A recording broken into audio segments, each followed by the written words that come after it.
Hello, this is Ross Collin, and I'm interviewing Wenda Thompson for Merck's Profiles of Practice series. In these interviews, we hear about examples of innovative practices in education that have emerged during our current school closures.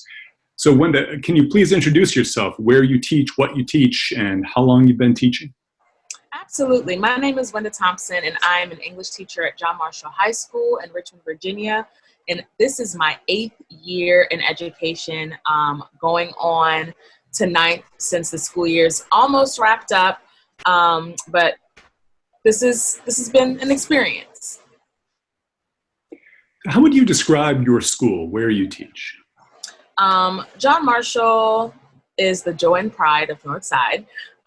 That's our loving tagline. We are a school that has about 33% special ed population. We are Title I, where 100% of our students receive free and reduced lunch. And we are working very hard to make sure that we're meeting everyone's needs at all times. Yeah.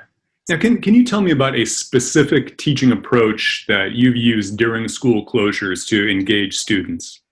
Absolutely. So we've done quite a few things. Our school is actually pretty innovative in reaching out to families and things like that. But personally, one of the things that I have done is really start reaching out to students using video like Zoom, Google Hangouts, recording myself teaching with lessons, PowerPoints included, things that are meant to engage students in a different way.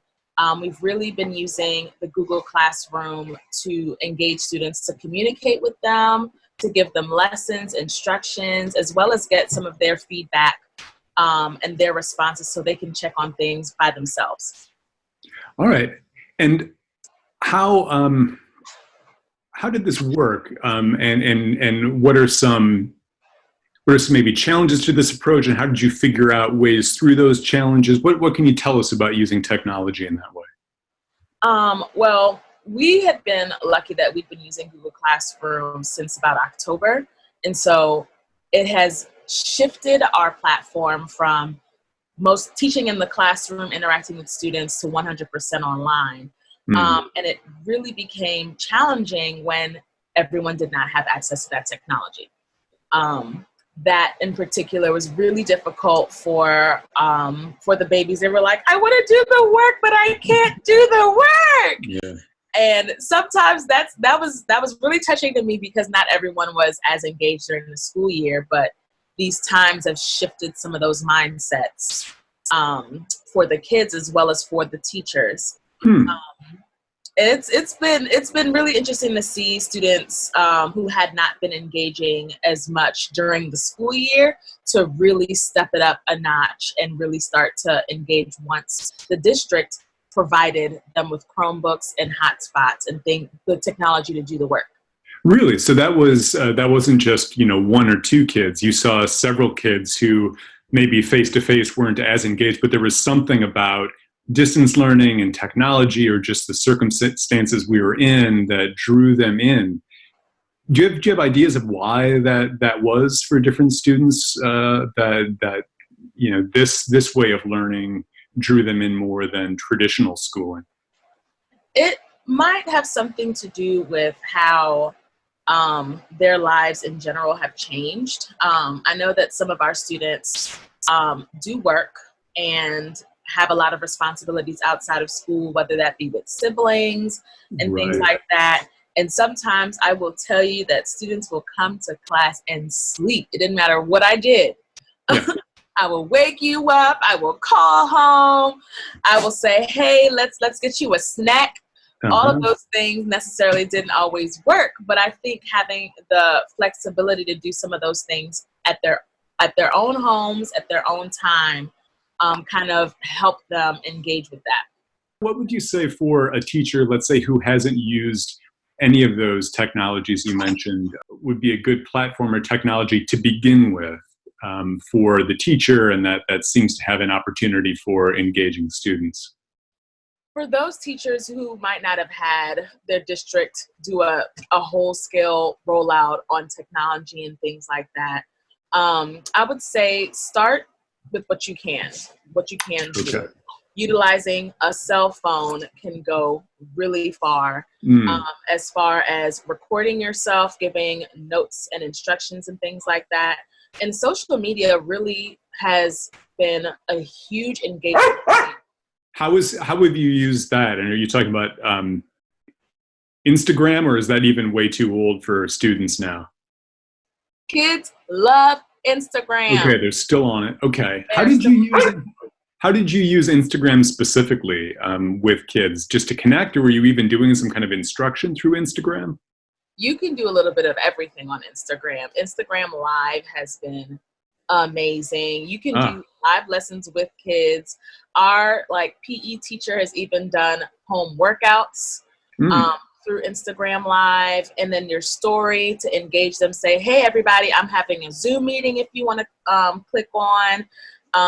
We are fill out this survey for XYZ. We've been able to engage a lot of kids, and and not me specifically, but our school has really done an amazing job of engaging people through Instagram to invite them to things like town halls for the school community to say, this is what's going on. This is how your grades are being calculated.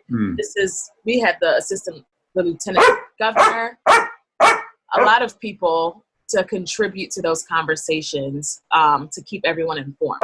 Yeah. What do you think it is about Instagram that makes it so useful right now? Is it basically it's the fact that, well, so many people are on it already, so that's a natural space, or are there features of Instagram do you think lend themselves to doing teaching and keeping people informed that are particularly good versus another platform?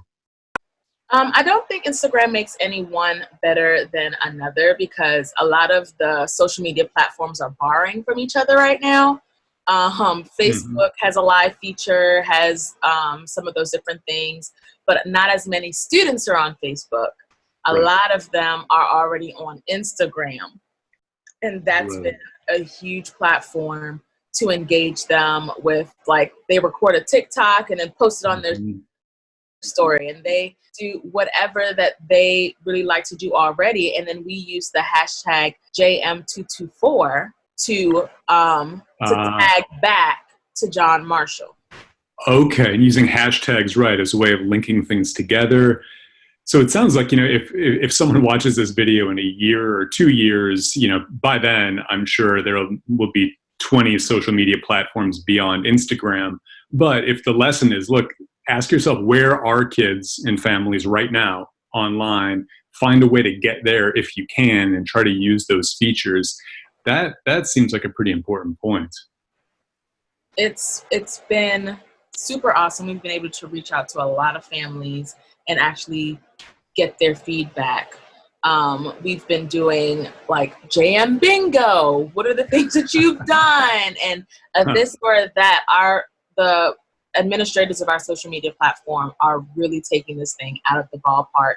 And I've seen teachers do a lot of things like, hey kids, like Sarah Bailey, she has done live video instructions for her AP kids. She's done a lot of different ways to engage students using Instagram. Yeah.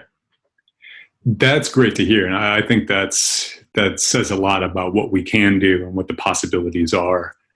Let me end here with a big picture question. So in a recent Education Week article, Bettina Love stated, we now have the opportunity not to just reimagine schooling or try to reform injustice, but to start over.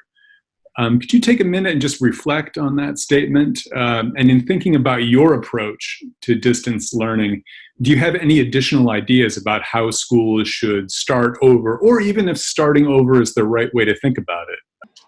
I think a lot about how the pandemic right now has brought out some of the inequities in education, and how we can see how some populations will flourish and some populations will stay the same because they don't have the access to things like technology.